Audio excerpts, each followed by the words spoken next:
Sa lutuing Chinese, lalo na sa Northeast China, ang blood sausage ay isang tradisyonal na pagkain, kadalasang gawa sa dugo ng tupa o kambing. Matatagpuan din ito sa lutuing Tibetan, kung saan ang dugo ng congealed yak ay isang pangunahing pagkain, kung minsan ay may idinagdag na bigas o harina ng barley. Sa Hong Kong, kilala ito bilang pula ng baboy at gawa sa dugo ng baboy, habang sa Taiwan, kilala rin ito bilang dugo ng baboy. Ang kasaysayan ng blood sausage sa China ay nagpapahiwatig na ito ay bahagi ng culinary landscape sa loob ng mahabang panahon na may mga pagkakaiba-iba sa mga rehiyon.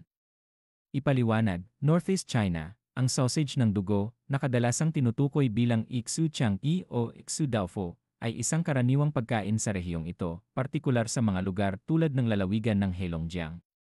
Karaniwan itong ginagawa sa pamamagitan ng pagluluto ng dugo ng tupa o kambing, kadalasang tinimplahan ng mga lokal na damo o pampalasa. Tibet. Ang dugo ng congealed yak ay isang pangunahing pagkain sa Tibet, na kadalasang hinahalo sa bigas o harina ng barley upang gawing sausage o masarap na ulam.